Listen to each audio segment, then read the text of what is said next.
got to wear it for with dignity. How it burn out. Look, it's beautiful. I said, sing it along. Look, it's beautiful. Say, I'm black and brown. It's high time that we get rid of that old slave mentality.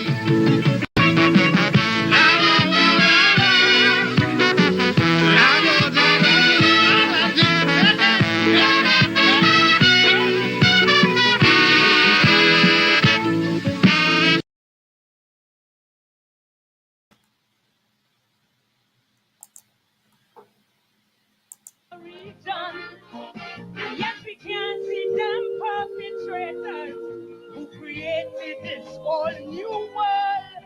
Those whose aim was to fill their coffers with diamonds, rubies, and gold. Hey, I don't want to raise no hornet's nest. It's justice I put into the test. Satmaraj and Capra and Bun. All you're talking compensation, but not from them struggling governments are wrong.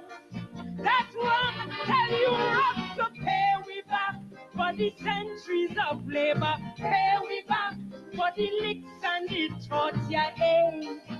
If the Holocaust victims get, how come them ain't pay we yet?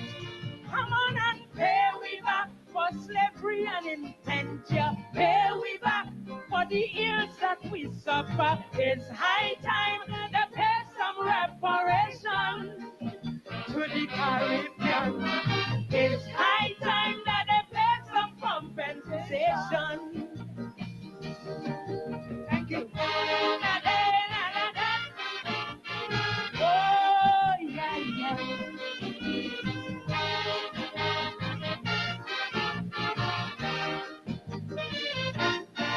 Since they're gone, we carry one image, struggling class and disadvantaged, barrackyards, ghettos and slums, the hallmark of the Caribbean, financial and social depression, and of course, don't talk about brain drain, always in a World Bank confusion, hustling for foreign exchange, and yet, I don't want to raise no hornet's nest, but this is something we must address. Selwyn Kojo Ramesh Maharaj, I want to put all you two in charge, cause it ain't too late to lobby for human rights. Pick up the fight. Hey, we back. We never beg them to come here. Hey, we back for the rape and the murder, and like they forget what Shoki said. Here we grandfather back pay. Come on and pay we back.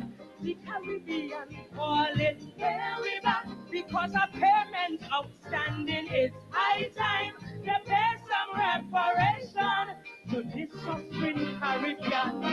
More than time that they pay some compensation. Don't you agree? Yeah, man. It's been done all over the world. Come to the Caribbean.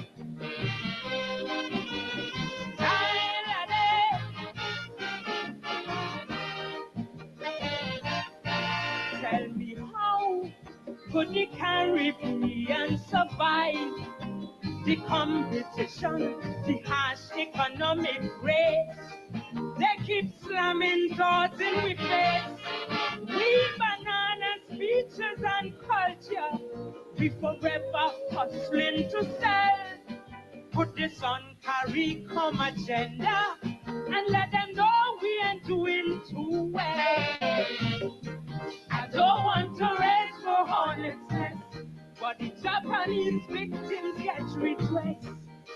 So about Africans and Asians, victims of colonization, left to languish in this shifting tropical space. Where, come on and here we back, the minority thriving, here we back, but the masses suffering, yes. Checking airports and embassies to escape from their misery. Come on and pay we back for that rough middle. I say there we back for the rape and the carnage. It's high time to pay some reparation. Over the Israel. More than time that they pay some compensation.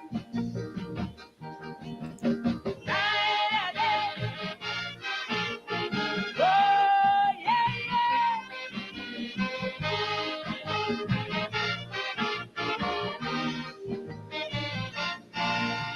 At Lewis and Eric William Butler and them labor union, they try to secure for we some measure of decency. But when you check a Guyanese dollar or talk to a Haitian brother, then I'm sure you'll agree with me that they leave we in misery. I don't want to raise no hornet's nest. Some might say just forgive and forget. But when you check on an English pound, 2 or 3 is 10 to 1, while riches still gleaming in the British crown. That come on and pay we back. The Caribbean uneasy, pay we back with the struggling currency, boy. Let's remove the poverty line. We want it in cash, not in kind. Come on and pay me back. I hear the prince was visiting. Pay me back. I hope he carried this home with him. It's high time he paid some compensation to the Caribbean. More than time that they pay some reparation. Thank you.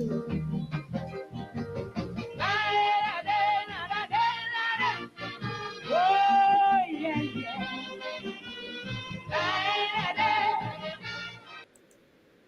Oh, yes. Good evening, and welcome to Politics 101. There, as you know, how I feel about Calypso, the greatest music on the face of the earth. God has given gifts, but when He was sharing gifts, He gave that special gift to the Caribbean. Lady B, Lady B, Beulah, died too young. She died of cancer, I think, 20 years ago. But Lady B, she was from Tobago. Tobago was a sensation when she came on the scene. Lady B, people like Eslin Orr went on to do gospel, and she had a calling, and she left Calypso. Lady B unfortunately died. Doing compensation, I think it was the first Calypso in modern times that dealt solely with the issue of compensation. Sparrow had in his 1963 classic, I'm a Slave, he has a stanza in there that talks about and they work with no pay, and he was talking about reparations long before reparations was even into our political lexicon. But I think that Calypso compensation by Lady B was the first Calypso that dealt solely with reparations, and that was done over 20 years ago. Lady B, Beulah, she was part of the United Sisters. Some of you would remember the United Sisters. Lady B, Marvelous Marvel, singing Sandra. You remember Whoa Donkey, the United Sisters. I'm forgetting one of them, 4 of them. It was Lady B, singing Sandra, both of them are now dead, Marvelous Marvel, and Joan Rowley. Joan Rowley still competing in the competitions in Trinidad. Marvelous Marvel is there. She doesn't compete as much, but you all will remember them. Keith Beresford, who is my guru, my Calypso guru, would remember the United Sisters. Lady Beulah doing their compensation, and there have been a string of Calypso since then. No, I am giving you a wrong information. Before this Calypso by Lady B, Chalk Dust had done Grandfather's Back Pay, My Grandfather's Back Pay. And Chalk Dust did that in 1981 or 82. And you heard Lady B referencing, you remember Chalky tell them, I want my grandfather's back pay. So Chalk Dust sang about reparations in the early 1980s, my grandfather's back pay. My grandfather's back pay. So we're going to be talking about reparations conversation with Eric Phillips. He's ready and raring to go. And if you listen to that calypso by Lady B, she framed the reparations in a pan-Caribbean perspective, from a pan-Caribbean perspective. Pay we reparations for slavery and indentureship. Now, if you listen to the commentary, she references slavery. That's our reference. And indentureship is thrown in because she is using a Caribbean frame. But when it comes to the evidence, the only evidence she presents is the evidence from the slave plantation. Quite interesting, eh? But she's using a Caribbean perspective. Now, where am I going with that? I'm going to stop two places before I bring in Eric Phillips. When I was a graduate student, and I did a class called Pan-Africanism with the late, great African-American professor Ron Walters, who was then at Howard. And there are two things in that class. When it came to Guyana, Dr. Walters said Guyana, the Caribbean,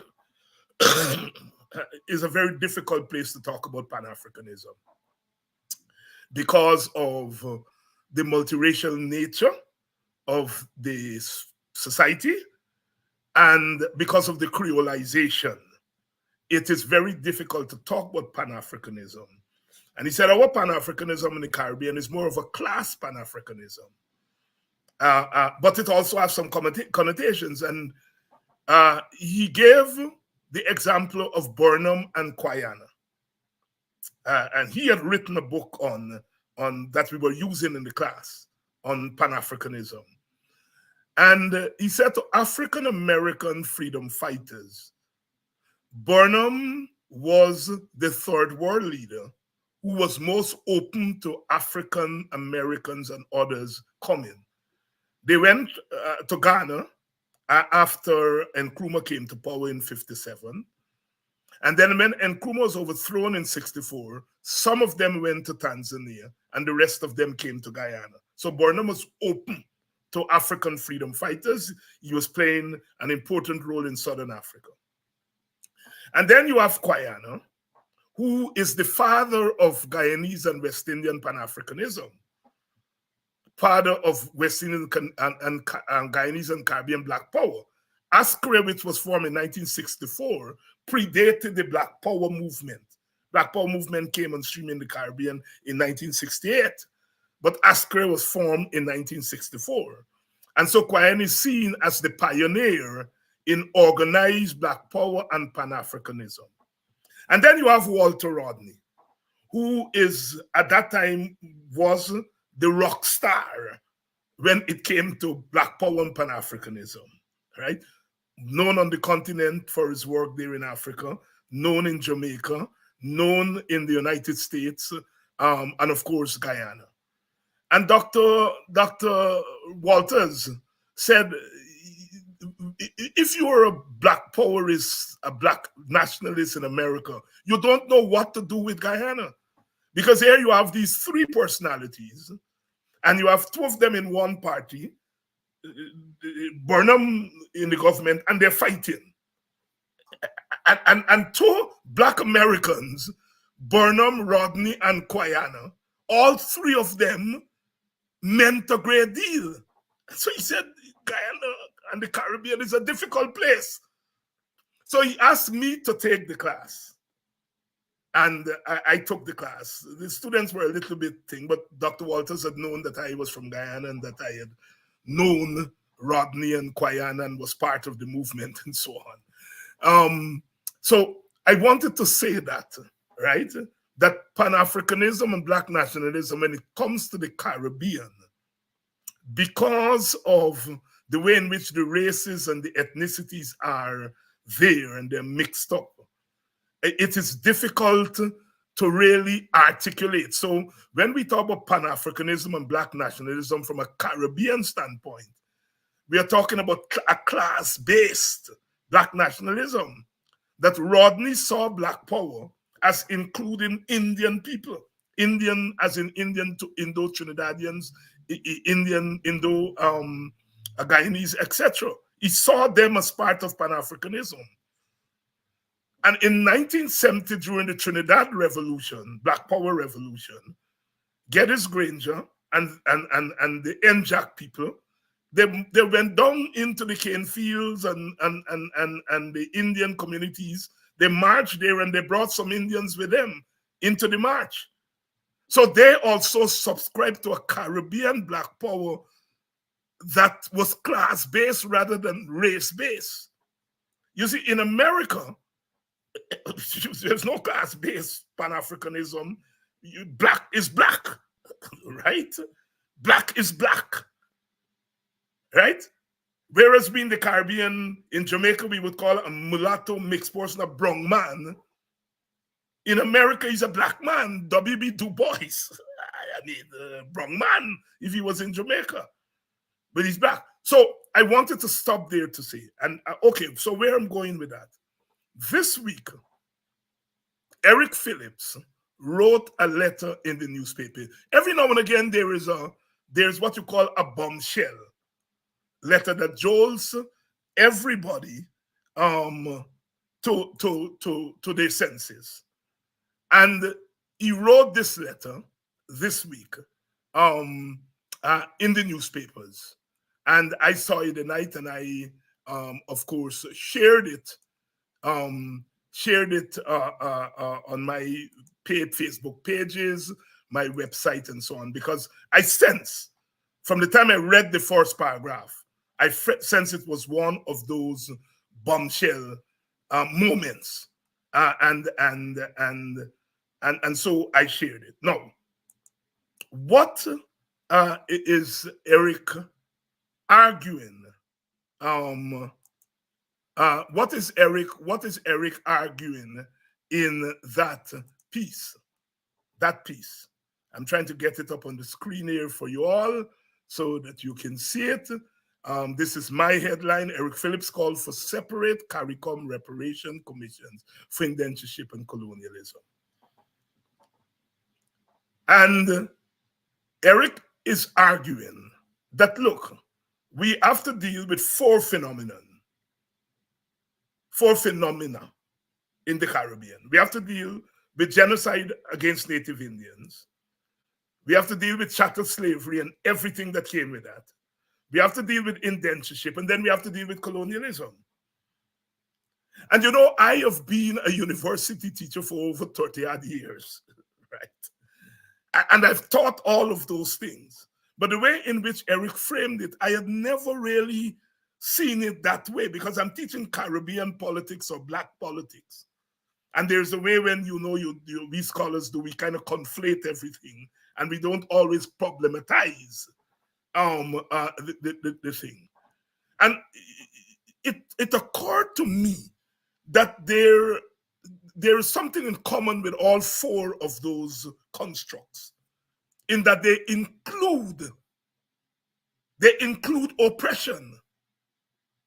There is even genocide when it comes to Native Indians, right? There's a common thread through slavery, Native Indian, anti-Native Indian genocide, indentureship, colonialism. There's a kind of brutality. There's a kind of oppression that runs through all four of them. But in many regards, they are different. As much as they're same, you always hear that when we talk about race in Guyana, we're all the same, right? And that's easy because it gives us an easy out. It gives us an easy out. If we're all the same, then we don't have to worry about problems and so on. We're all the same. But it was David Rudder said, how we party is not how we vote. right? And so, although those four constructs have a thread running through them, they're different. And perhaps the one that is most different, not perhaps, definitely the one that is most different is chattel slavery. The world never see anything before like that, and the world never seen anything since then like that. Chattel slavery is in a league on its own. And so when the original reparation conversation started, it was about chattel slavery. It was about reparations of slavery. But as I said, our Caribbean is this hybrid plural space. And that in many ways, slavery is linked to the genocide against Native Indians.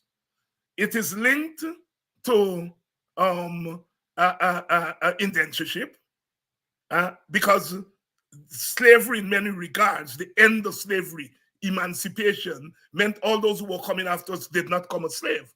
They came in oppressive circumstances, but not as slaves. And then colonialism, one can say colonialism covers everything from Columbus landing here to when we became independent. All right? But chattel slavery is in a league by its own.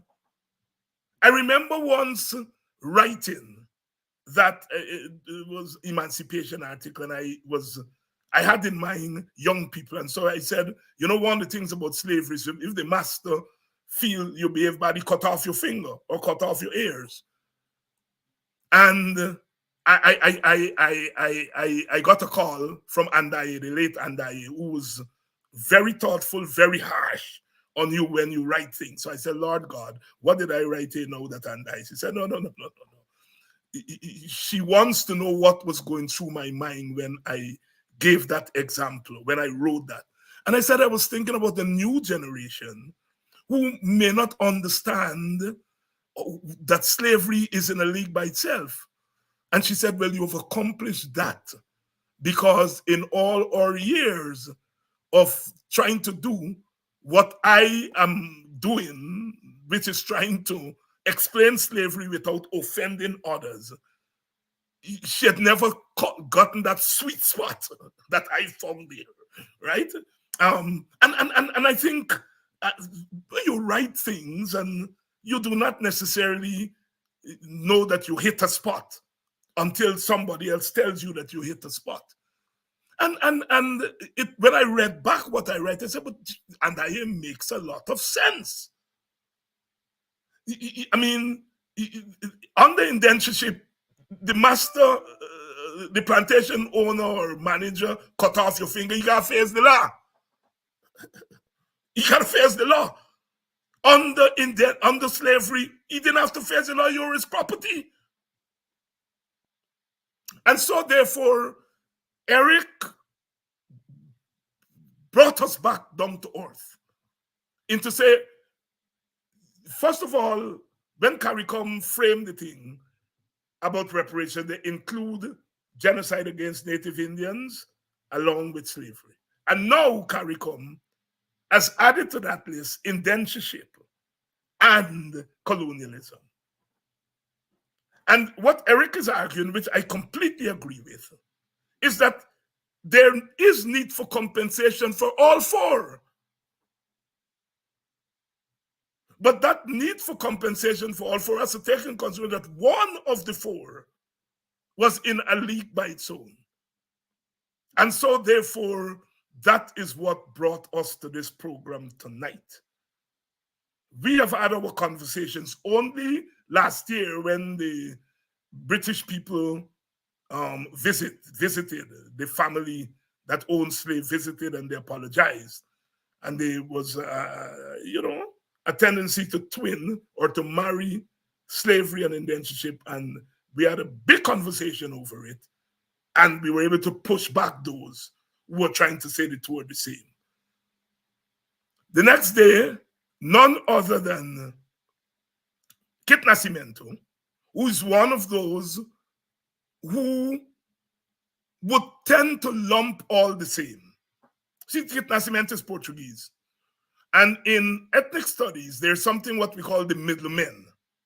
These are small groups in ethnically divided societies that decide that they're not interested in politics. They're interested in an economic space. And so they forego the politics and they participate in the economic space, and they use that influence in the economic space in order to influence the politics. And we know the Portuguese have been playing that role in Guyana for a long time. In Barbados, there's the white population there, not small. It's more sizable than the Portuguese population. And so they play that role there. If you go to places like Kenya and some of the African countries, you find that small, white, sometimes mixed population. In Jamaica, it's white and mixed, right? And they are what we call the middlemen. So, and they tend to latch on to these so-called nationalists, out of one, many, one people, one nation, destiny, and so on, because they benefit economically from that construct. So Kit Rodenix then congratulated Eric for Eric's letter. And what stood out to me is that he said, for the first time, he really got a good analysis of the difference between the four constructs: colonialism, indentureship, slavery, genocide against Native Indians. Now, whether he agrees with Eric's conclusion is another question. He didn't say that, but he said he got a good analysis. And I have to admit too that it was the best that I have seen in the public arena. And so here we are tonight to talk again about reparations. Eric Phillips is here, and to talk about the issues that Eric raised in the letter. There are some uncomfortable truths. I remember when Eric first raised the issue of relations between Amerindians and Africans. He said very plainly, they served as slave catchers. They may have played a pivotal role in the military defeat of the Kofi's band, the Essecubo the Bobby's Revolution. Note I said military defeat because I did not believe that Kofi and them were defeated. They were defeated militarily. But I think politically, they were not defeated. They struck a very important blow. But Eric was bold enough to raise that. And a lot of people were angry with him. Because this feel good, one people, one nation, one destiny, is that we're not supposed to be talking about our differences. We're not supposed to be talking about some of our bad story. But anyhow, I think I've given you all enough of a frame for our discussion tonight. Let me bring in Eric Phillips. Brother Eric, good evening. Good evening, Chief. How are you? I am surviving, as they say, by Almighty God's grace. He's my sword and my shield. And we in the Caribbean, God is not a religious thing for the most part. It's cultural. God is cultural. That even atheists call him God. Eric, is there anything in my introduction that you would like to add to, you would like to amplify, so to get the conversation started? David, you captured it very well. And it took me about 2 weeks to clear my thoughts and to want to put it in the public domain. Because many African organizations, not only in Guyana, but especially in Suriname and in Jamaica, were very upset when they saw CARICOM lump indentureship into the reparations conversation. And they felt as if this was to slow down the reparations movement, because it had been 10 years with a lot of progress, with the King of Netherlands apologizing, the Prime Minister, the Church of England, 9 areas, or what we would call states in Holland, Lloyds of London, on and on and on. And many people felt that why are Indians now jumping on this process when for 10 years they were silent? And so I thought I should clarify it because a lot of people kept saying indentureship is the second slavery, which is a fundamental lie. And so I had to articulate the differences among the four, but also to make the argument that you so brilliantly spoke of. We all had harms, but the harms are different, and we need to address them differently. Indentureship was not a crime against humanity, but indigenous genocide and African enslavement are. And that's why the UN had 2 decades for indigenous people. And we are now coming to the end of the first decade for African people because it was a crime against humanity. And also the fact that we live in this same space, we need to be cognizant that everyone needs to be healed because it was a process starting in Africa, then into indigenous genocide, African enslavement, indentureship after emancipation, and then the broader issue of colonialism. And I wanted to do so because the Dutch apologized, but the Dutch had indentures in Suriname. And the Dutch also still have colonies, Aruba, Bonaire, Curacao, St. Bart. And so the Dutch apologizing created a lot of confusion because the Dutch have absolutely refused to deal with indentureship. And when their ambassador came to Suriname and to Guyana, and he was asked about it by both our president and President Santoki, he basically said, we're here to deal with African enslavement. And now because of the geopolitics of having both Ali and Santoki on the Prime Ministerial Subcommittee on Reparations, the issue has been coming up.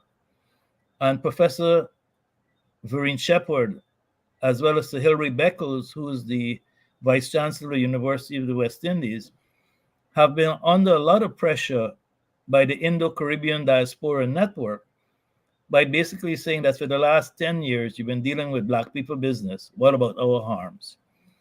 So it's been almost a year of debate within the commission.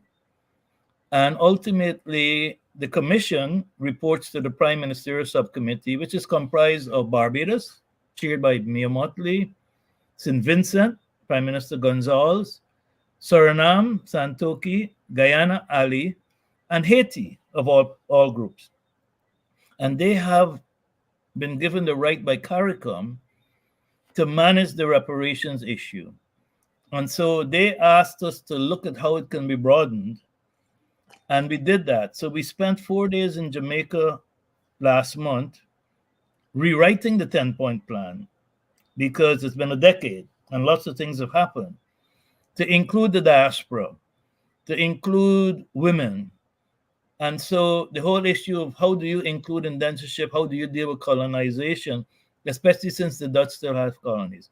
So I was able to try to articulate the differences and to call for separate commissions because we need to. And just to give you an example why.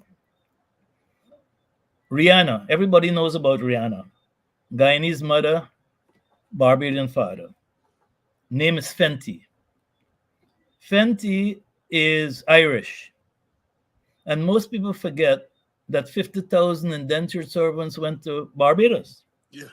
And right now, there are about 800 of them called red legs who still live there, and they're very poor.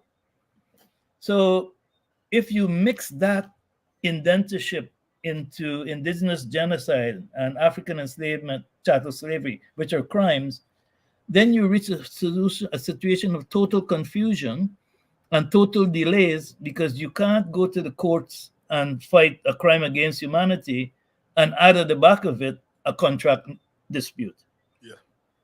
And so as much as Mia Motley and President Ali and President Santoki were pushing this for Caribbean unity and broader geopolitical issues, there are lots of complexity. So I tried to articulate what they are, how they're different, and how we should approach it. Because if you were to add indentureship to the current Guyana Reparations Committee, then you'd have to add Chinese, Yes. Indian, Yes. Portuguese. Yes. We forget that there were Germans in Germans. Guyana too, and then Africans are And indentured then too. Africans. Yeah. Yeah. And then if you're in Barbados, Yes. how do you deal with the Irish? So I thought that for clarity, for unity, to get rid of the racial divisiveness that came with all the calls I got, that I had to put something out there, and also to guide our, our prime ministers, because oftentimes our prime ministers act for political reasons. And in Suriname, Armand Zunda, who's the head of the Surinamese Reparations Committee, he was approached by Indo-Surinamese to join his committee. And he didn't know what to do, because for indentureship, the question is, what are the harms? They're well known for indigenous genocide and African slavery. How do you value those harms, and who are involved? Indentureship was driven by a law, an Immigration Act.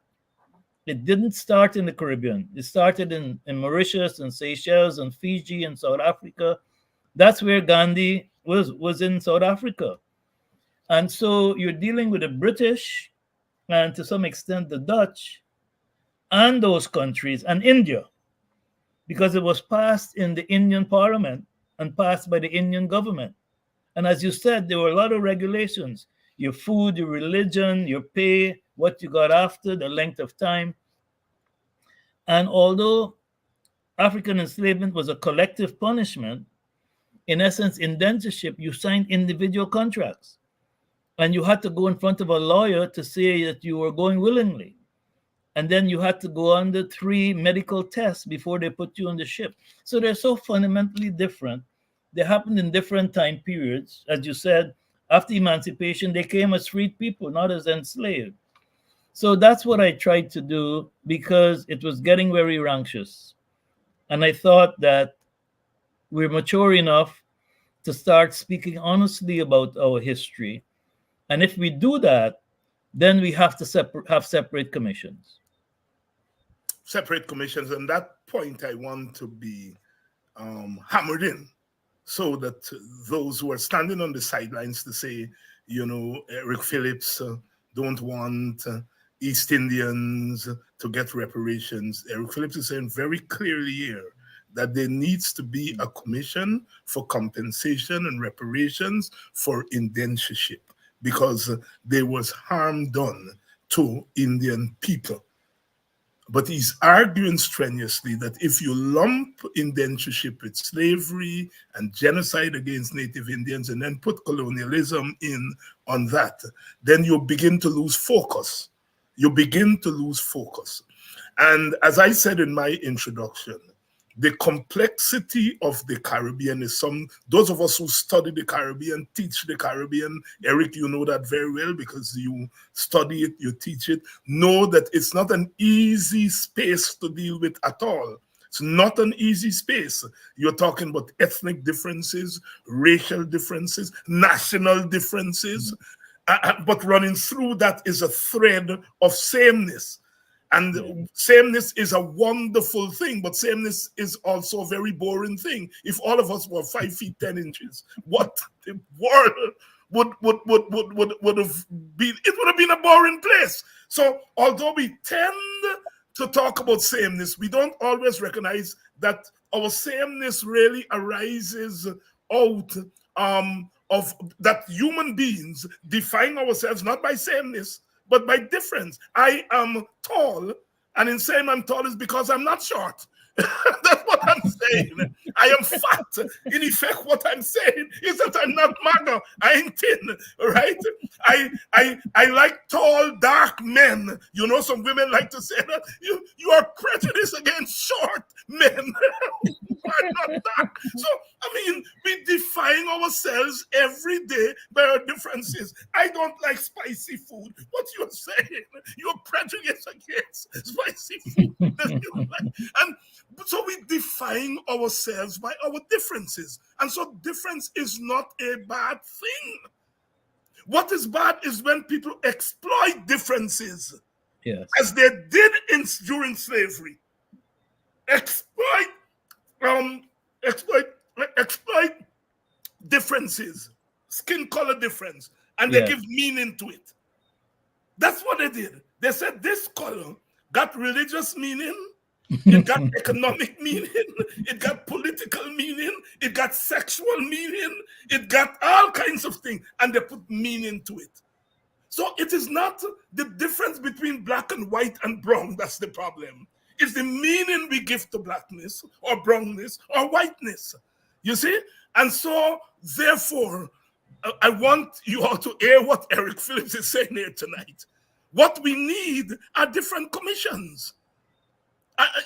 In Guyana and Trinidad and the rest of the Caribbean, we are several people striving for one nation with one destiny. And we could get there if they listen to people like Eric Phillips and Vincent Alexander and myself and Aubrey Norton was in that camp too.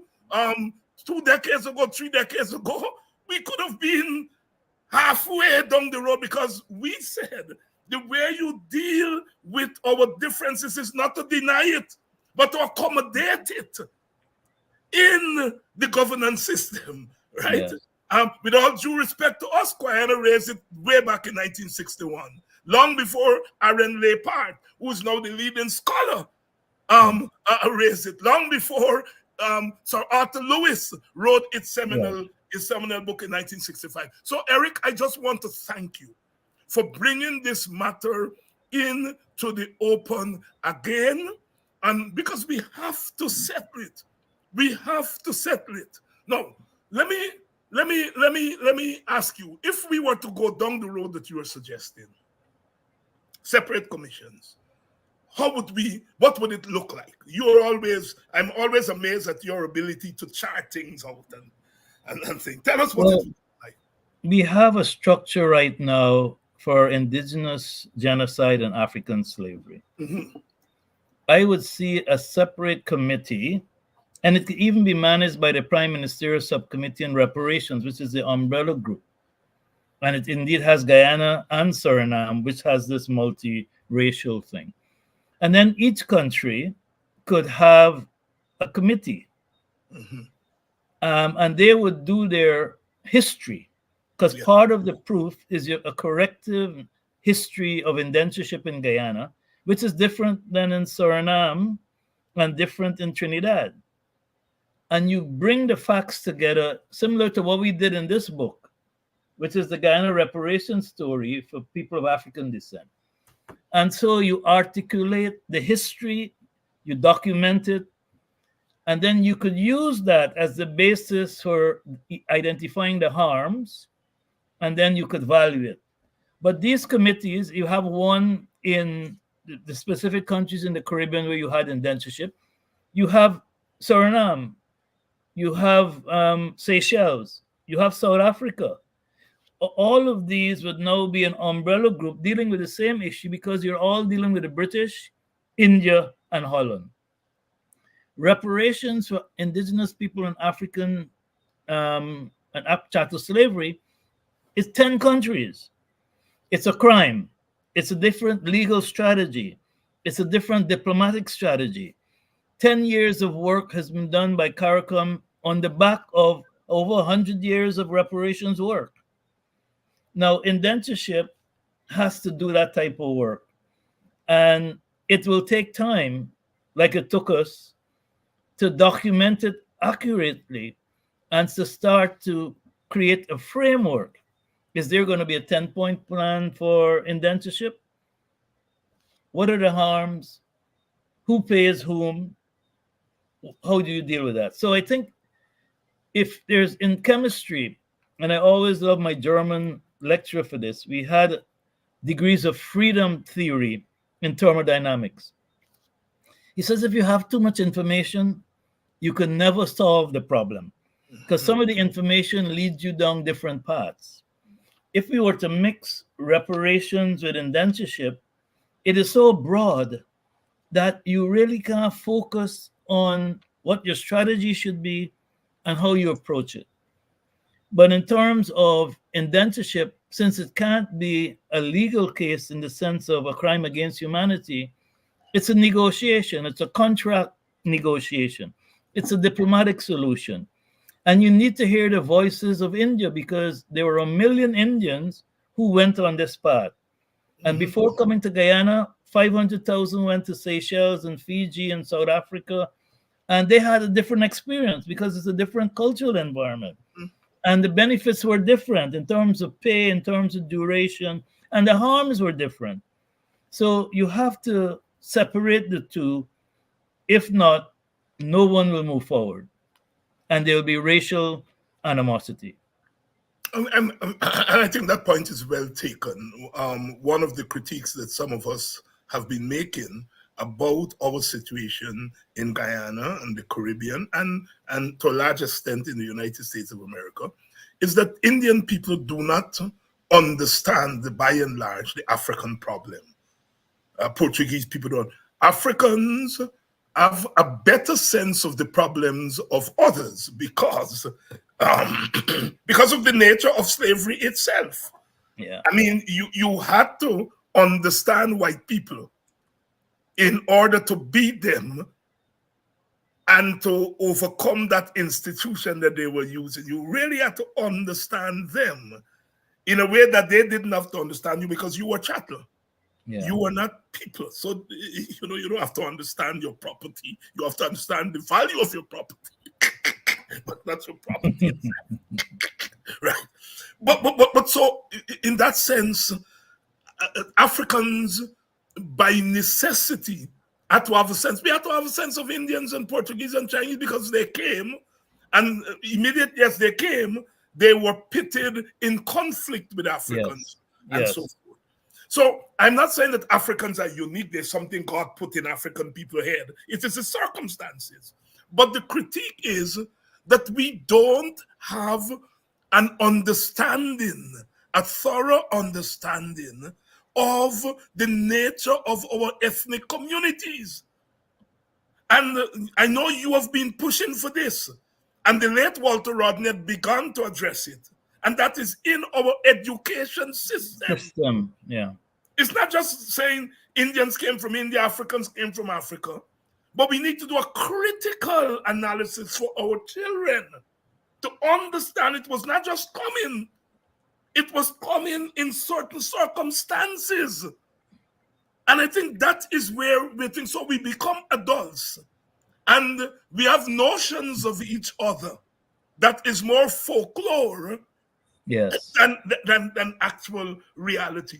And I have to say, in fairness to people like yourself, and Alexander and Nigel Hughes and the David Hines and Ogunsi and so on, that there is a group of Africans. I noticed my friend Donald Ramatar talk about Indian nationalists and African nationalists in his reply to the people about Jagan. And I have to say, I am not an expert on Indian nationalists, but I'm an expert on African nationalists because I belong to that community. And by necessity, African nationalists have to grapple with a whole range of issues. We have to grapple with class. We have to grapple with gender. We have to grapple with nationalism, meaning the nation state. We have to grapple with international relations in a different way. Pan-Africanism. Yeah. Exactly. And so therefore, when you talk about African national, Rodney used to shout at them, he says, the African scholar has a duty to the African people. When you finish reading all them books, at the end of the day, what you're reading them for. And he said we Yeah. have to put what we have learned at the service of, we can't shock that responsibility then.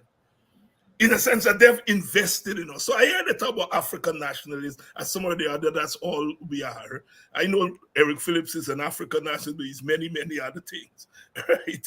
He's an engineer, he's a businessman. They try to ghettoize us as though we are one thing and so forth. Yeah. Eric, clearly what you just said there, a place like Nevis, there'd be no need for Right. a commission on indentureship. Right. I mean, is that complex? Or Yes. this thing are? Let me. I want you to explain colonialism for an audience, because I think those of us who read it, we got the Native Indian thing quickly. We got the African thing. We got the indentureship thing. But colonialism is a hardy, and given the whole historic arc. And so forth. But I thought, when I saw your thing, I said, Lord, brilliant here. Explain to us how colonialism is different from the others within the context of our call for reparations. Let me read what I wrote, Good. and then I'll explain it. Exactly. I wrote, colonialism is the political and economic domination, administration, and influence of the European and other foreign powers over the Caribbean territories and people, which resulted in the modernization, globalization, and cooperation of the Caribbean region, as well as the disruption, oppression, and dependency of the Caribbean nations and cultures. So it's many things. Mm-hmm. As you put it first and best, it was a system of extreme oppression. Yes. But it had sinister parts to it. And we're still suffering from neocolonialism today because we've inherited what they have wanted us to inherit. So even if you were to look at our oil contract, that is colonialism in an extreme sense, in that you have resources and you are being dominated with your resources because of some construct called the sanctity of contracts and international law, even though you know it's an odious contract and you can't do anything because the international architecture is supportive of colonialism. It is also a system of extreme exploitation. It is a system of imperialism. It is a system where you are forced to adopt other people's cultures, their religion, their attitudes. And if you don't comply, then you are deemed to be, as they're doing in Haiti now, you're a gang. You are outside of societal norms. So colonialism is very, very silent, very, very dangerous, because we don't think of it, because we become independent. Mm-hmm. Mm-hmm. But yet, everything we have in Guyana, whether it's the Westminster system, is a colonial system. Yes.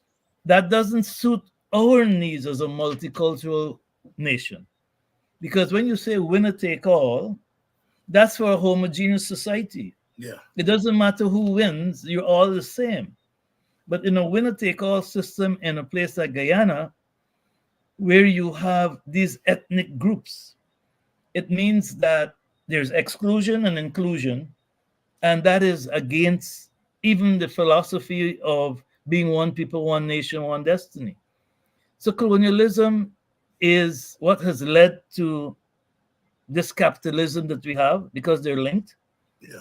Colonialism was the basis of capitalism. Slavery was the basis of capitalism, so they're linked. Yeah. And so we talk about colonial powers, and you look at Gaza. That gives you a sense of what colonial powers do. They're settlers, and they dominate every aspect of another people's lives. And that's the same thing that we went through and are still going through in our legislature, in our political system, in our education system. I mean, Indians were told they had to convert to Christianity. I'm born a Hindu, and you were telling me that you can't go to school unless you're a Christian. So all of these are colonial things that are there to divide and rule and to dominate. So whilst you're busy fighting among yourselves, they're taking the land and everything. And everything. So it's a legal system, Yes. it's a mental system, it's an economic system of oppression and exploitation. And sadly enough of us are trained to become neo-colonists to oppress our own people. Our own people. And that is the goal of colonialism, to grow itself. Take me back to Chinua Achebe, who I think is series of books. Eric, Things fall apart. Things fall apart, and some of the others I'm forgetting now. But it's about, and even black skin, white mass, how that was treated. It's about colonialism. Yeah, and I think they probe that colonial thing. Here's my question to you, Eric. How do we then frame reparations for colonialism? David, it's extraordinarily difficult. And that's why I wanted to separate it into something else. There you go. New Zealand is a colony. Yes. Canada Australia is a colony. Australia is a colony. Canada. So how do you deal with that from a legal point of view, from an international law perspective? It is so ambiguous, it's so amorphous, but so real. So we understand it in the context that the Dutch have apologized, and part of reparations is non-repetition. Therefore, you should not have colonies. So we're dealing with it in the Caribbean space like that. But when you open it to the broader context of colonization, I don't know how you address it. Because the world is built around colonization. And nobody's going to take themselves to court or give up the power that they've gotten from colonization. And how do you value it? How many lives have been lost? What has been extracted? What has been stolen? It is so messy that if you were to bring it together in this reparations movement in one committee, where do you go? Where do you go? And when you consider our Caribbean, our CARICOM Caribbean, where Barbados was a settler colony, as opposed to the rest of us, we were not settler colonies. So then you get into a whole kind of thing. And many people did not realize at one time Barbados seceded from the British. And then the French colonies are different than the Dutch and are different from the British because the legal systems are different. Barbados has the second oldest parliament in the world after England. People don't know that. Right? And they got that the Black Code out of Barbados. They got that because white people were there, they settled there. And they said, what you are doing to the slave has nothing to do with we. You got to treat we like human beings. And then to make it even more complex, David, colonialism is indigenous genocide, is African enslavement, is indentureship. They're all part of a process. All part of a process. Eric Phillips here tonight. As you can see, I'm enjoying this conversation always, and I know that you all are enjoying. I see a whole set of you just joined us recently. We would like to welcome back CAMS TV viewers. There was some technical problems, but we're back now. We don't have the APNU AFC people here tonight because we have to share their platform with their thing, and whenever they have a program, we don't get them here. But I notice a lot of you are here. As I said previously, that our YouTube audience has grown. 60 to 70% of our audience now is joining from YouTube, which I think shows the diversity of our audience. And I know some bigwig PPP people are regular viewers of the program, and nice PPP people. Nice. The not so nice ones have spies reporting to them. But the nice ones are usually on, and some of them do send me comments. Favorable, sometimes unfavorable, but favorable comments. Eric, let's step away a little bit from reparations, and I say a little bit because it's not totally. And let's go to Haiti. Yes. Because Haiti is part of CARICOM, as you know, they're part of the reparations committee, as you said. Yeah, and Haiti paid reparations, which is the reverse. An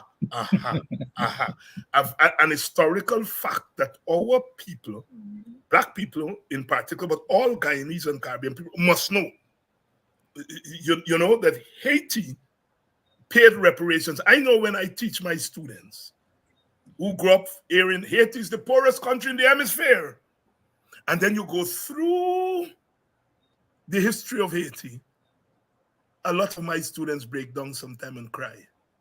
Yeah. You know, it's tragic. Ignorance is a hell of a thing. And but you know, when David, you overcome that ignorance is something. Yeah, I was looking at it today. Yeah. Because indeed, as you mentioned, the 1763 rebellion preceded the Haitian Revolution. Yes. And most people don't realize that 200,000 Africans died in that Haitian Revolution. 20,000 colonists died. 25,000 British died. And 45,000 French died. Repeat those. That was a massive war. Repeat those statistics, Eric Phillips. Please do. Yeah, 200,000 Africans died out of a population of 500,000. And that Haitian Revolution lasted for almost a decade, 1790. Yes, from 1791 to 1804. Right. Right. 20,000 colonists or owners of plantations died. 45,000 French died, and 25,000 British died because the British came to support the French. And since then, because Haiti became the first successful country with a revolt, it's been put in a spin. Of course, you see Cuba had a similar thing.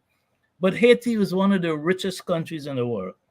Haiti, at the time of the revolution, was producing 40% of all the wealth in the slave environment. The most prosperous, sugar colony. Yes. Ever. More prosperous than Brazil. Yes. And Brazil was a big And they were doing 5 different products. Yeah. And it was the largest slave population except Brazil. Yes. But it was, and it was French. And when the Haitians won, they made an incredible statement. They said, anyone who reaches to Haiti, we will protect you as being free. Any African, enslaved African. And so they started this philosophy that is really truly about freedom. And the West never forgave them. And so if you go through the history of Haiti, they paid 150 million francs in reparations, which because of interest became much larger. They had to borrow money. That killed the economy. That sort of cramped their whole economic architecture. And then the Americans came in, took away all their gold out of their bank, and have since then been oppressing Haiti. And stayed there for 19 years, from 1915 to 1934. Yes. And then when Aristide called for reparations, they deposed him. He was the first leader in the Caribbean to call for reparations. And because of that, that's what they did to him. But Haiti is oppressed. Haiti has a lot of wealth. Haiti has one of the largest resources of iridium. Haiti has oil and gas offshore. And so it's a struggle. And most people don't know that there's still cruise ships going to Haiti right now. Right now, as we speak. And most people don't realize who are the 10 top business people in Haiti. Haiti is extremely wealthy. Yep. But it's been positioned as the poorest because it's been made poor through extraction and oppression. And also, these gangs are not gangs. They are people fighting for their freedom. Of course, they were linked to politicians. The Tom Tom coups That was with Papa Doc and Baby Doc. So there's a history. But nothing happens in Haiti without Americans saying happens. And that solution is an American solution that CARICOM had to embrace. Because who's going to pay for it? $400 million. What is frightening, though, is that you're asking people from Kenya and Benin to come into a war zone where you have no cultural affinity, where you don't understand it's urban warfare. So you're bringing them there to fail.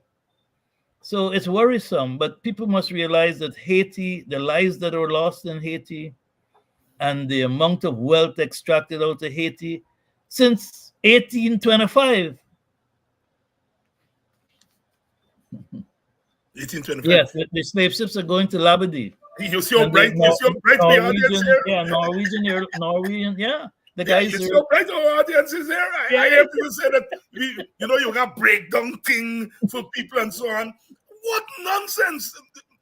Eric, if I miss a beat, if I miss a date here, within a minute, somebody in this audience provides me with the detail. And it's amazing. It's amazing what the wealth of knowledge that resides in our people. And as my aunt used to say, you think me ignorant? Just tickle me. and what we do on a program like this is tickle them. And the knowledge it's there. You see how quick brother get it here, all set. Eric, you touched on something there. The gangs. I am sensitive to that term.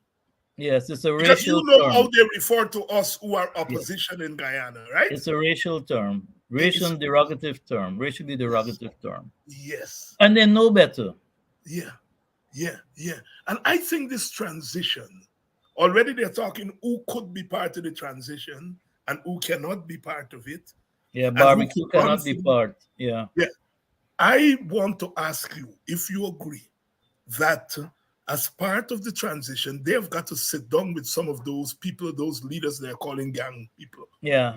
Or else this thing ain't going nowhere. Yes. Well, Barbecue's already said he's not accepting the solution that was imposed on them because they're excluded.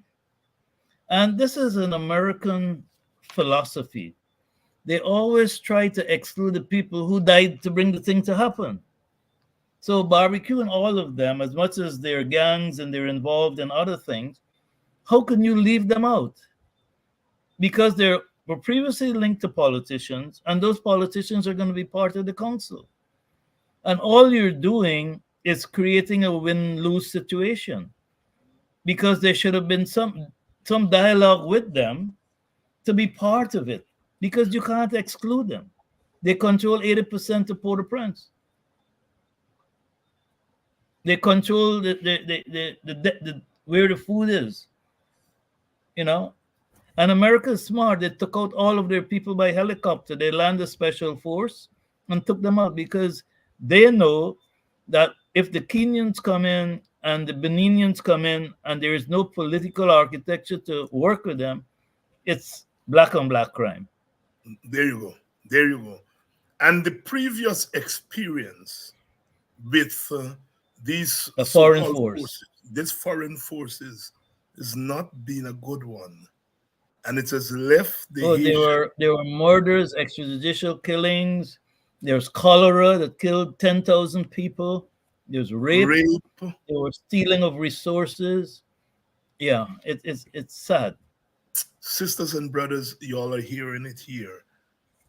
The situation in Haiti is complex. And I can't help but, and I hope that you all are hearing it tonight as you all are hearing it every night. But David, what is very sad is that they're part of CARICOM. Yeah. They're the largest nation in CARICOM. Without Haiti, we're about 4 million. With Haiti, we're 16 million. And yet we have done worse than the Americans to them. People don't realize that hurricane in the Bahamas killed 6,000 Haitians. Yes. Yes, Nobody talks yes, about it. yes. And It's, then they it's an come to the invisible Caribbean story. islands, and because of a lack of space or language or whatever, they're chased away. They come to Guyana where we have the space, and we chase them away, but we bring 100,000 Venezuelans in who are not from Carica. So that also talks about this whole issue again as to who we are as a people. We should be holding Haiti. They're one of the most productive people in the world. Oh The boy. Haitian diaspora in New York and the tri-state area, Oh, they have everything. oh man. Even in Canada, you have a Haitian who's in one of the top positions. In New York, the same thing. And yet, because of our racial separateness, we do just as bad to them as the for other foreign groups. Just as bad to them as other foreign groups. Um, Eric, give us a progress report. I know you've been traveling recently on reparations business. Give us a Yeah, progress report of where the reparations are at the level of CARICOM. tremendous progress, David. Last year, we had a quantum leap in many ways. There was a valuation on reparations done by the Brattle Group, which is a very credible international group. And they were asked to do this by Patrick Robinson, who is a current judge on the ICJ. Hmm. And that study was comprehensive, and it basically said that 31 countries owe 107 trillion. And it was well documented: loss of life, loss of labor, sexual harassment, this, that. Well documented in in an accounting manner that is irrefutable. For example, the Dutch owes Guyana 50 billion pounds. The British owes us about $3 trillion. That's documented. There's also a breakthrough with the Africa Union and CARICOM in that at a conference in November in Accra, there was an agreement that they would work together because it started in Africa, and Africa is now waking up to claim reparations for all the damage done there. So there's that agreement that there will be a common group of lawyers coming together from the diaspora and the Africa Union to look at what are the legal solutions or legal options. There is also a lot of movement with the diaspora. For the first time, reparations groups were created outside of CARICOM. There's one in Holland, the Netherlands Reparations Committee, because we left out the diaspora. What Hmm. about Guyanese and other Caribbean people who are in the UK, who are in Holland, who are in France, who are in Spain? So we started to acknowledge that we have to be more inclusive. So we've rewritten the 10-point plan, and that would be more inclusive. We are looking at a different management structure in terms of how we approach 10 European countries. And there is now so much going on in terms of apologies. The Dutch apologize. As I mentioned, 10 of their provinces apologized in Holland. The Guardian apologized. Lloyd's of London apologized. The Church of England is now looking at $100 million to $1 billion pound reparatory justice um, rotating fund. Um, CARICOM is looking to create a dialogue now with these European countries to start to discuss the 10-point plan. And so the momentum is dramatic. And I think to some extent, this indentureship and colonialism is a byproduct of the success of what has happened Hmm. in indentured indigenous genocide and African slavery. The American movement has gained a lot of momentum. There are over 240 groups in America dealing with reparations at the local, regional, and national level. I know Biden has been asked to do an executive order so that HR 40 could come into play. And now there's a move to a global reparations movement in which the current president of Ghana, who will leave office in December, will lead the African diaspora, will lead Africa into this movement. We have Colombia with Vice President Marquez, who will lead the Latin American side together with some Brazilian counterpart. And so you're seeing a holistic move now in which Africa and its diaspora, the six region, are making this a priority. But the Caribbean is the most advanced, and that's because we're sovereign states and we have dedicated groups and we're smaller. North America, England, Holland, they're all working in tune now with CARICOM, even though there may be some disagreements on the elements of the 10-point plan. We have the traditional kings and queens on board now, pushing in their own countries. And then we have the United Nations Permanent Forum, which will meet in Geneva next month. And one of the topics is reparations, sustainable development, etc. So everything seems to be coming together in this last year of the international decade. And we have to give CARICOM a lot of credit for taking that decision in 2013 in Trinidad and of biting the bullet, because geopolitically, we don't have a lot of power, but truth is power and organization is power. And if you're going to pursue, and let me come to the indentureship thing, we all learn in school that structure follows strategy. And that's why I'm arguing that the best structure to support this strategy of including indentureship and colonialism must be separate commissions. Must be separate commission. Eric Phillips. Eric is the chairman of the Guyana Reparations Commission. He's also a leading member of ACDA and has been involved in so many causes of African Guyanese and African. I'm a vice chair of the CARICOM Reparations Commission now. And vice chair of the CARICOM Reparations Commission. Eric, you've got work if you look at the screen. Here, yes, Orin. Yeah. We shall. Yeah, the Haiti story is fascinating because you need to go through the details. And I have a cousin, his name is Robert Prasad, who is in Guyana. He wrote a book, America Owes a Lot to Haiti. And that story is lost on how America became America. Yes. With the several 100,000 square miles added to them that they bought from the French. Yes. And that was part of the Haitian battle. Yes, the Louisiana Purchase. The Louisiana Purchase. Precisely. Yes. We don't know that. Yeah. Orange is what it is because of Haiti. Yeah. We shall do a fascinating place. I always say, outside of my own Guyana, there are three places that I visited and I felt immediately at home when I went to Haiti or whenever I've gone to Haiti. Salvador in Brazil. And my first visit to South Africa when they took me to a village to initiate. You're visible. Yes. Eric. Yes. Village. Incredible. And when I got to that village, within my first 5 minutes, I saw so much at home. I saw about 7 people that I know in my village, Buxton. I said, look, there's Miss Frida. Look how the lady walking. Yeah, and her face. Oh my goodness. Haiti. And my first visit to Haiti, I spent in Jacmel. So up there in the countryside. So in the heart of things. Haiti, Salvador in Brazil, and that village that they took us to that afternoon, we landed. They took us. David, I've been invited to go to Salvador next month in a pre-meeting for the 9th Pan-African Congress. Oh, good. Yeah, I lived 7.5 years in South Africa, so I know what you're talking about.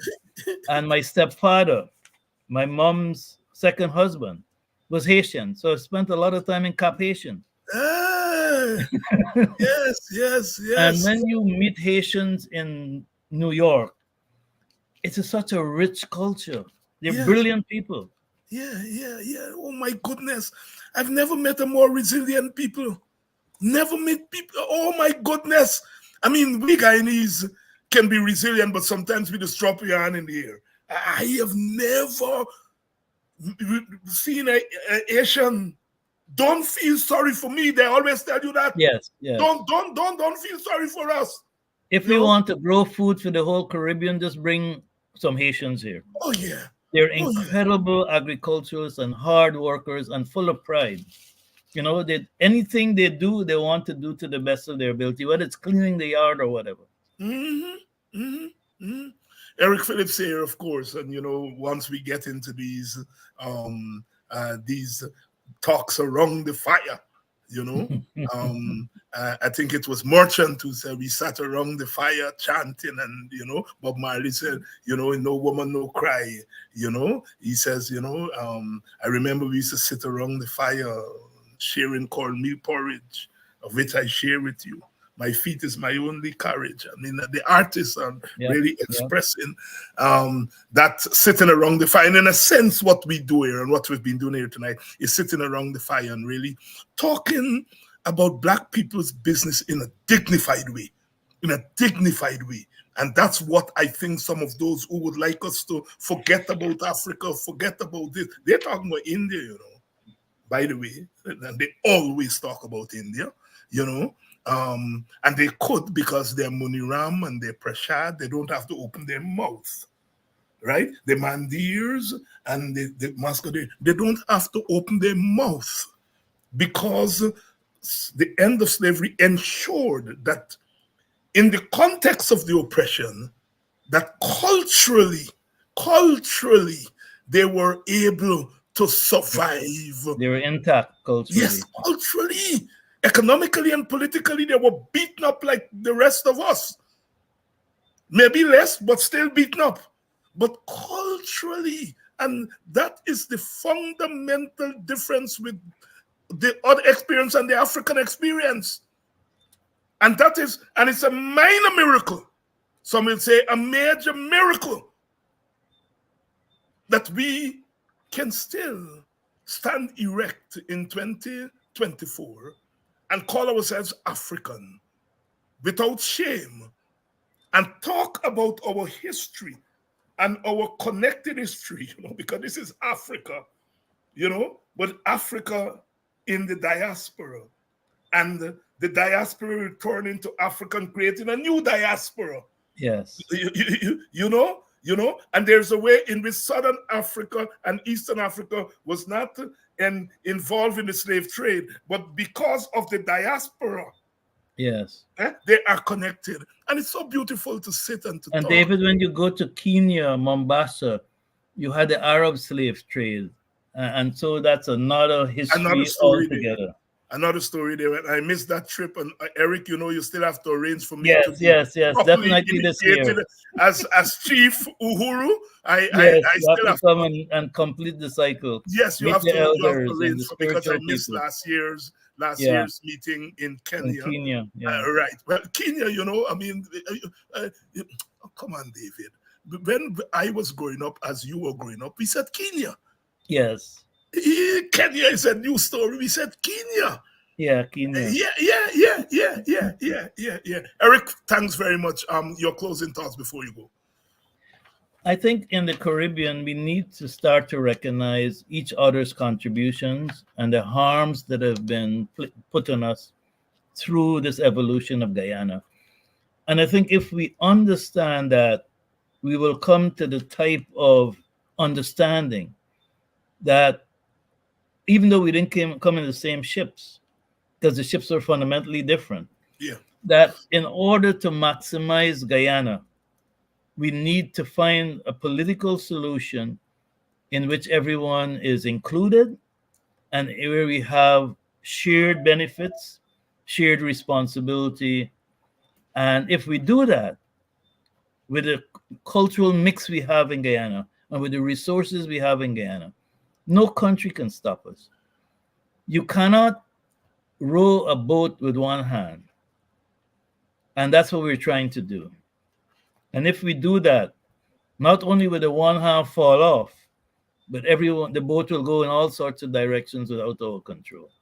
So I plead to our politicians to understand our history, to understand the shared hurts of our people, and to do the right thing in addressing problems appropriately. You can't mix indentureship with slavery and indentured and indigenous genocide. Colonialism is a box by itself. And if we were to do this and be honest with ourselves, we would really be incredible example to the rest of the world. That's what I'd like to say, David. An incredible example to the rest of the world. Eric Phillips, thank you very much, my brother, for coming through. I know sometimes it's difficult to catch you because you're always on the move. No, we have reparations every Thursday, so I have to rush. And Right. And then you were in Panama last week. And yeah, you're always on the Dominican Republic, which is, we went there for the IDB, and the issue there is the IDB is now making the argument that Afro descendants should be looked upon as a distinct group in the way Amerindians have. Because if you don't do that, then the legacies will continue to create inequality. Yes. And so we have to look at the real history, the harms, the hurts, and find appropriate solutions. Find appropriate solutions. I know some people are uncomfortable with the term ancestral land because they're saying, well, we came, and so how can our lands be ancestral lands? But David, we indigenized 15,000 square miles. Yes. Indigenized it from the swamp. Yes. And 473,000 of our ancestors died over a 200-year period. Yeah. Thank you very much, my brother. Thank you so much. Thank you.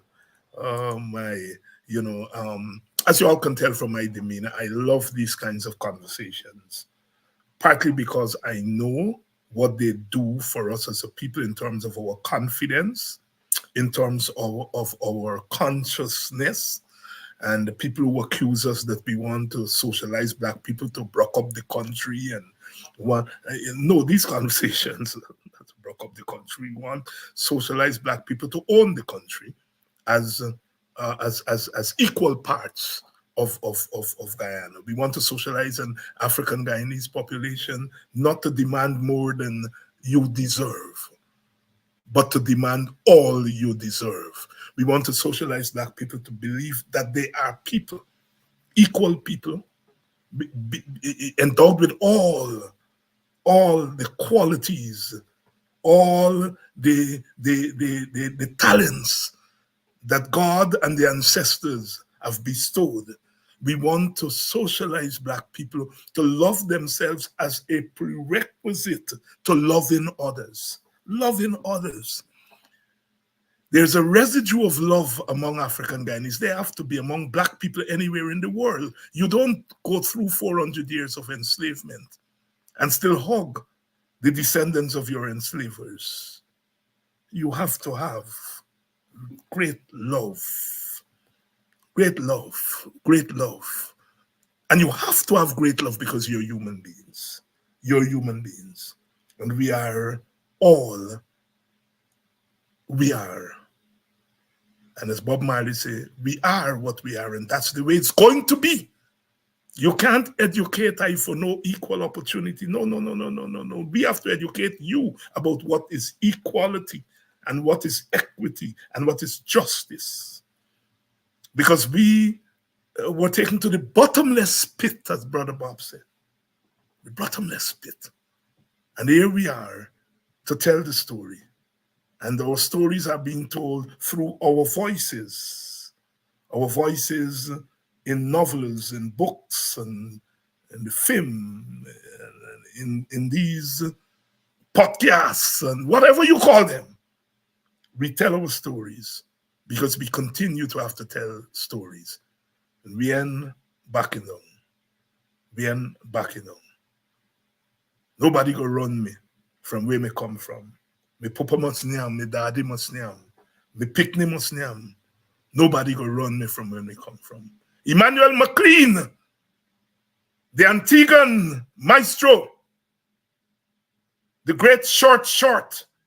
Nobody go run me from where me come from. Nobody go run me. No, you will not run us from where we come from. We love Guyana. We love the Caribbean. And we love being all we are. And we are basically African for those of us who are African, but we are also Guyanese. We are also West Indian. We are also African. One of my heroes, Professor Rex Netterford, he calls it chaos in order and order in chaos. And as he said, only we have the capacity to negotiate that order in chaos and that chaos in order. Yes, tonight we've been talking about reparations, and we have been talking about the West Africa of the Caribbean, Haiti. The West Africa. Haiti is more West Africa than West Africa itself. They always make the mistake, you know. They try to whiten Brazil by mixing up, and all they end up doing is creating 300 and odd shades of black. They tried to isolate Haiti after 1804, and what they did was help to reproduce Africa in its virgin self, untouched. The Americans never recognized Haiti until after the abolition of slavery in the 1860s. They isolated Haiti, and Haiti was able to reproduce West Africa. They were able to mix up the Yoruba and the Igbo and the Fulanis and mix up the Mandingos, and everybody mix up together and create Africa. Africa. So in Brazil, they create 300 shades of Africa. The Americans say, we're going to separate. Brazil said we're going to integrate. And in integrating, they create a whole set of black people with different shades. America separate, but in separating, they allow Africans to reproduce themselves as Africans. Oh, what a lovely story. No, they all don't get me going. I'm gone because it's Thursday night and I got to prepare for Friday. Friday's the day I just go and do my little shopping. I was doing my shopping Wednesday or Friday. Wednesday's sales day. And then Friday's weekend sale. So I miss my Wednesday shopping because I didn't get to see it. I wasn't feeling too much over the weather. I was a little under the weather. And so I got to go and do my shopping early tomorrow morning. I catch in the weekend sale. Friday, Saturday, Sunday sale. I go catch Friday because I catch the thing when it's fresh. So I gone. I can't stay much longer with you all. I am gone. Tomorrow night I'll be here. Well, you all know my normal friends on Friday night, but Eric will be back for us to talk about Haiti. And I'm so glad that you all have requested. And always remember, we are beautiful, beautiful, beautiful people. If you hear that, black is beautiful.